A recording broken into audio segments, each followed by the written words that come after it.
Hey guys, this is Jesse again, back with A-Line Media and my guy Rocky.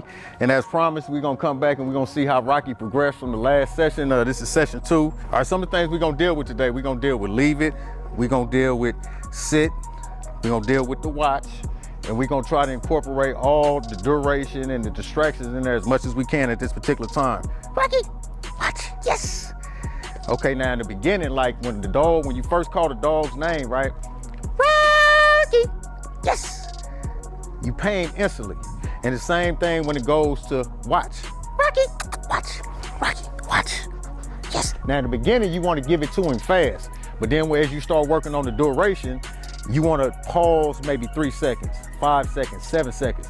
And the significance of that is when you go back out into society where it's gonna be a multitude of distractions, other dogs, squirrels, birds, people, cars, everything like that, it's important to keep your dogs focused on you as much as you can, you know what I'm saying? So the dog may look up at you and check in and we call it a check in because the dog's looking up at you, looking for direction. So the whole thing is if you consistently work on your loose leash walking, you consistently incorporate the watch in it. Let's go, buddy.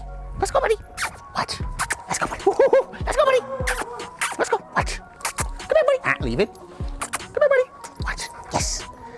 And you incorporate that. Obviously, we're in the backyard right now, so this is the best area to begin any kind of exercise because there's no distractions. Eventually, when you get out there to society, it's going to be a lot more things going on, and that's why the watch is so important. When you first going out, taking your dog out for a walk, one of the most important things to be mindful of is safety. Safety for the dog, as well as safety for the people in the general public. So you would take the leash like this, and what I like to do is I like to put a small loop in it so I can stick my hand in it like this, and then I pull on it. And see, that makes it tight, because sometimes you can go out there and if you're not being mindful, in the split second of an eye, the dog can pull and run to a squirrel, run, chase something else, get hit by a car, anything may happen. So it's always about the safety of the dog. And you always want to go out, keep 2 hands on the leash. But one of the best things I like to do in terms of loose leash walking, you have to pull the collar up like this to where it's just above his ears. And there's something about this that gives you a lot more control.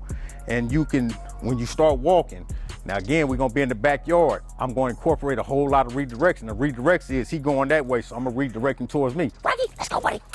Let's go, buddy. Let's go. Good boy. Rocky, come on, let's go. Good boy. And see, that's just repetitive. Obviously, we're in a small space right now, you know what I mean? But you would do this in like a 360-degree circle in the backyard in the beginning. Now, in this particular instance, Rocky has a prong collar on. And I prefer using the prong collars with these particular kind of dogs because it gives you a lot more control. And when you want to send a message, you know what I'm saying? This is going to send a better message, like Rottweilers, Pit Bulls, Malinois, German Shepherds, Doberman Pinschers. All of them usually have, even in positive leash training, you still have to have a certain degree of control to where the dog understands not to cross a certain boundary. Okay, so with the loose leash walking, now that's the big first part of that. And obviously when you get to dealing with the 3 Ds, the biggest distraction is gonna be going out in society and the smells. Sometimes your dog may be treat motivated at home, but once he get out there, some dogs, they don't want no treat no more. Sometimes they just wanna smell, they wanna chase that squirrel. So that's why working the home is so critical. And working little by little as you go out into society, because the thing is, don't think that you're gonna come in after 1 day of training and your dog's gonna get it. Y'all know that's not how that works. You know, your kids didn't learn English like that, social studies like that. It's gonna take time, it's gonna take progression, it's gonna take consistency, and it's gonna take periods of you having to work through some difficult situations. For example, say if you're trying to do loose leash walking and somebody's coming up with a dog. You know, obviously you're gonna have to work through that. You know what I'm saying? You're gonna have to, in that particular situation, I would always redirect the dog, try to focus his attention back on me with the, hey buddy, happy voice. Hey buddy, watch. Yes, good boy, buddy. Now in that particular, that's a simple thing. Like right now, obviously it's not a dog here, you know what I mean? So sometimes you may have to do the redirect, pull the dog back in the other direction, and then try to come back and have him work through it little by little. May have to cross the street. Okay, so one of the other commands of the CGC that's so important, and it kind of go hand in hand almost with loose leash walking, because it's going to be a lot of scenarios out there where, you know, dog, you may have to tell the dog to leave it. Dog may see some food, dog may see another dog or person, anything like that. Now, when you say leave it, that applies to person, place, or thing. You know, dogs, they don't really understand, you know, pronouns like that. So you just say leave it. If they trying to go to a person, you don't want them to go there, leave it. They trying to go to, leave it. They trying to leave it. So at this particular situation, I'm gonna put these treats down here. Now, typically, like when you first learning it, you would have had the dog smell it. Yes, good boy. Now he backed away from it. Now the whole thing is that's the part of, I haven't gave him the verbal cue just yet. So you go through that whole little scenario first of all. And a lot of times a dog may want to lick your hand and everything to get to it, but as soon as they stop doing that, leave it. Like that. Now I'm gonna put this treat down here. Now this is how you first begin the whole process of leave it.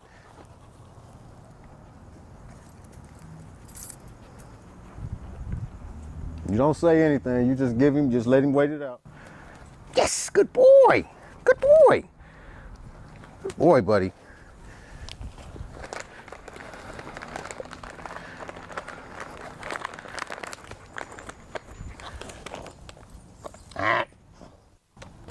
Yes. Now you see how he looked away? Now with everything in dog training, you know, it's like an instant thing, like with sit. As soon as they butt touch the ground, yes, and you give them the treat. Down, as soon as they go down, yes. And then with this particular situation, he saw that treat, he looked at it, he turned away. So you instantly, yes, you give him that pain instantly. So again, just put your hand on it, he know, yes. Now you see that? Now that's how that scenario started. Obviously it's gonna start getting a little bit more complicated and complex. Now one of the games that we play in terms of trying to teach a dog to leave it, we do what's called a triangle game.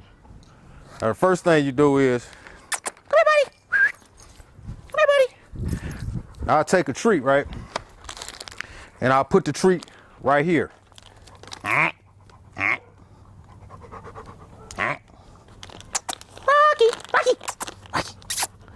Yes. And see, they call it the triangle game because the dog right here, the treat right there, and you want the dog to come over on this side. And that's the first stage of it.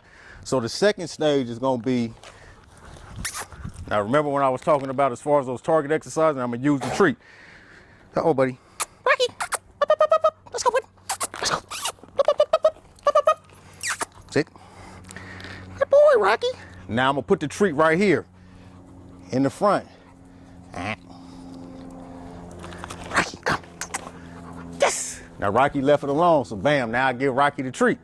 So now the last one is, they call this the leap of faith. I'm gonna drop the leash. I don't have no control over Rocky right now. So the whole concept is, and this may or may not work because I haven't worked a lot on it with him, but sometimes it's good to test your dog to see exactly where they are. So he understands markers. Nope, yes.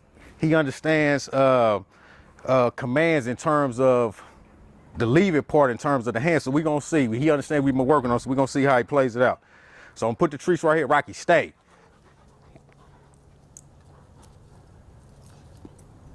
And see, I already know how this is gonna play out. Now I'm gonna try to get Rocky to come over here to me without grabbing the treats. Rocky, come. Rocky, come here, buddy. Come here, boy. Rocky, come. Come here, buddy. Come here, boy. Rocky. Okay, we got to definitely work on Rocky recall. Rocky, come. Yes. Now Rocky didn't get the food. His recall sucks, but the actuality is he didn't go for the food. And he almost looked like he was a little confused, like, what do you really want me to do in this particular situation? Should I go that way or not? But see, it's good sometimes to show certain things on camera like that because it's not always gonna be smooth and easy. Sometimes the dog is gonna challenge you. They gonna test and see what their boundaries are. And you know, sometimes, you know, they'll try to do shortcuts. And sometimes they'll sit up and they might ignore you, you know, and it's times where you have to not allow yourself to get frustrated because all your emotions travel down the leash, believe it or not. Dogs are very, you know, perceptive and they can sense it. And then sometimes they'll shut down when they sense your emotions or you frustrated or angry or certain things like that, they'll get frustrated. Now, say if you come by like this, right? Now I'm gonna use this bowl of food. Now obviously you're not gonna see a bowl of food out there, but you may see somebody and drop a Carl's Jr. burger, French fries, something else that can, you know what I'm saying, mess the dog up. So I'm gonna put this food down and he knows what that is. So again, put your collar up and I'm gonna show you how to work through this. It may require a little, like I said, slight tug on the leash and a leave it. Leave it, let's go. Good boy, leave it. Good boy, let's go. Now I'm gonna go around it in circles. Let's go, buddy. Leave it. And see, a lot of times you'll want to have your treat right here too as a distraction. No, leave it. Leave it. Let's go, buddy. Watch. Yes. Good boy. Good boy. Now this is another time where the watch is so important, so now I got to get his attention on me. Let's go. Let's go, buddy. Good boy. Rocky. Let's go. Let's go. Let's go. Leave it. Yes. Good boy. Now it's okay if he looks at it. Leave it. Leave it. Now see that? That was a small, subtle jerk with the Nope. See, you can't just leave it. Leave it. Leave it. Yes. Good boy. Sometimes that's required. Let's go. Let's go, buddy. Let's go, buddy. Sit. Stay.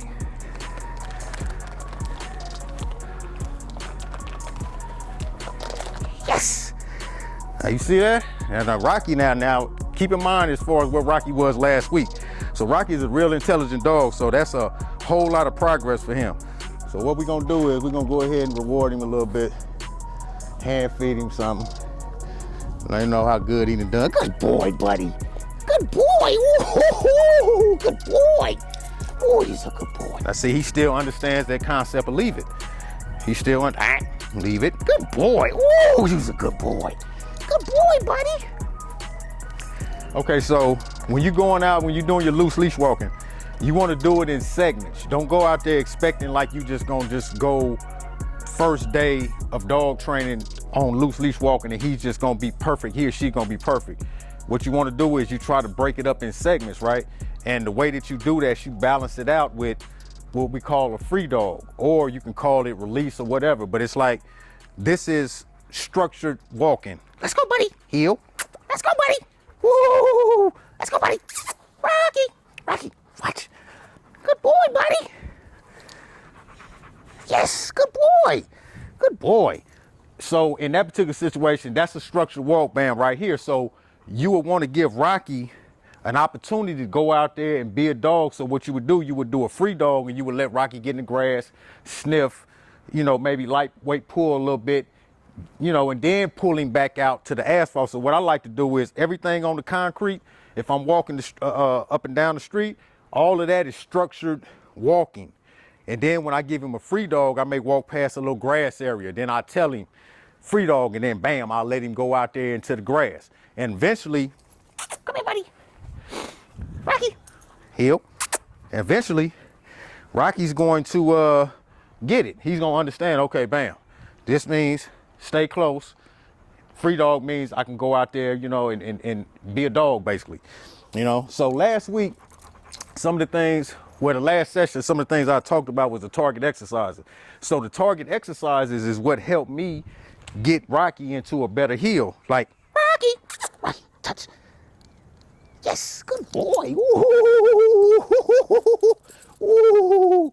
See, I got to turn Rocky up a little bit. It's a little hot out here. Rocky a little tired. So anyway, that particular thing. So listen, when we start working on, say, heel. So say Rocky is right here, right? Now I want to get Rocky in the heel. Obviously, I got the treat right here. Rocky, Rocky, heel. Sit. Come on, buddy.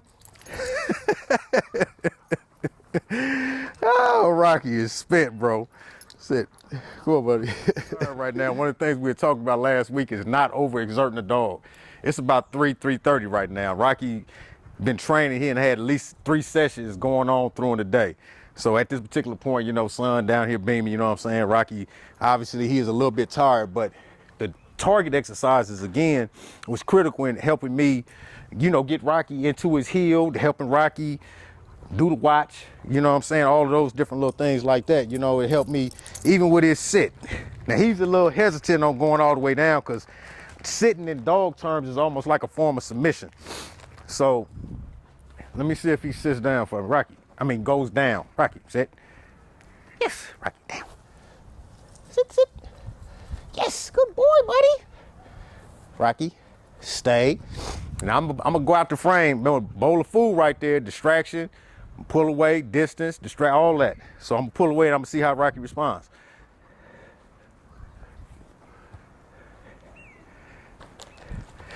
Yes, good boy, buddy. Oh, good boy. Oh, this is a good boy. Good boy, buddy. Good boy. Yes. You try to come back and show as much enthusiasm as you can. And see, Rocky has been, he's been working all day. He's been doing an excellent job. And, you know, I'm just enjoying this particular experience with him right now. So anyway, in terms of with the CGCs, right? We already talked about loose leash walking. Another one, a part of CGC is to sit down, stay, come. We done kind of worked on that a little bit. Another aspect of it is greeting a friendly stranger. Now, a lot of times, you know, you may be out there walking. Rocky, sit. Good boy, stay. Now, somebody may come up and find Rocky attractive. They may be a dog lover or whatever. They might want to come speak to Rocky or just come speak to you. So the whole thing is you want to have Rocky on his best behavior, manners. You want to have him sitting nice. Lady, man, come up, greet her. They may want to greet the dog, so you may tell them, go ahead, you know, you can touch him or whatever. But the thing is, you don't want Rocky jumping on him. You don't want Rocky, you know, getting a little over anxious, pulling towards him and stuff like that. You want Rocky right here. That's a part of meeting a friendly stranger. Then you got another aspect that's called reaction to another dog, which is always an issue when dogs are not properly socialized. So Rocky may see another dog see him, Rocky may go crazy. See, again, that's why this is important, of keeping this on here locked. So even if you may be looking across the street or Rocky see it before you and Rocky trying to pull, and you ain't got this on there, Rocky may be gone, fight may ensue, hit by a car, whatever. So the whole thing is that having him just like this, greeting another dog, it could be just me and another brother just walking past each other. And our dogs are not supposed to just pull or react or try to attack each other. You know, that's part of him being a good citizen, you know, because the whole thing is remember, we trying to keep this dog safe. That's what the whole CGC is about, because if the dog go out there and harm somebody, I've seen a lot of people got to put their dogs down and they never, it's hard for them to get over that because they accept so much responsibility for it. And, you know, dogs are like they kids in a certain way. You may be out there and a lot of times, you know, life is a little unpredictable. It may be a car may backfire. It may be some other kind of loud bang. Car, anything where the dog could be startled. And it don't even have to be that extreme. It can be just little anything. Some dogs are certain timid. So you have to work them through certain distracted kind of scenarios to where when they go out there, they won't just freeze up or they won't react or they won't just, you know, go crazy a little bit, you know. So the biggest thing is we're going to talk about that and a few other little things. And I hope to constantly show the progression of Rocky. He's doing so good. And like I said, right now, you know, he's had a whole lot of sessions this morning, so we don't want to work him too much. We're going to let him go ahead, get in the shade. So anyway, we are going to end on that note, and we're going to come back in the third session, and we're going to cover more of the CGC. We're going to bring Honey back. We're going to bring Rocky back, and we're going to go to a different environment and let you see him outside at the park, maybe with other dogs, walking up the street. And I'm going to show you some of the redirects I do out there where I have a little bit more room. Hopefully a scenario present itself to where a dog would come up or something else that may kind of have him a little bit distracted or wanting to go run into it. And then I'm gonna show you how to work through it, because that's the biggest thing. You have to work through it, because sometimes Rocky may be frustrated. Rocky may just want to pull. Like when I kept trying to get Rocky to come, Rocky looked at me like, what? I'm not going nowhere. But I didn't give up. The whole thing is I said I had to make myself a little bit more enthusiastic. I had to come closer because I put too much distance between us. Maybe if I was a little closer, I thought. So as soon as I moved in a little bit, bam, hit Rocky with the come again, Rocky came to me. Sometimes you got to figure it out. You know what I mean? Through that process. In closing, I send my best out to you guys. And until next time, take care. God bless.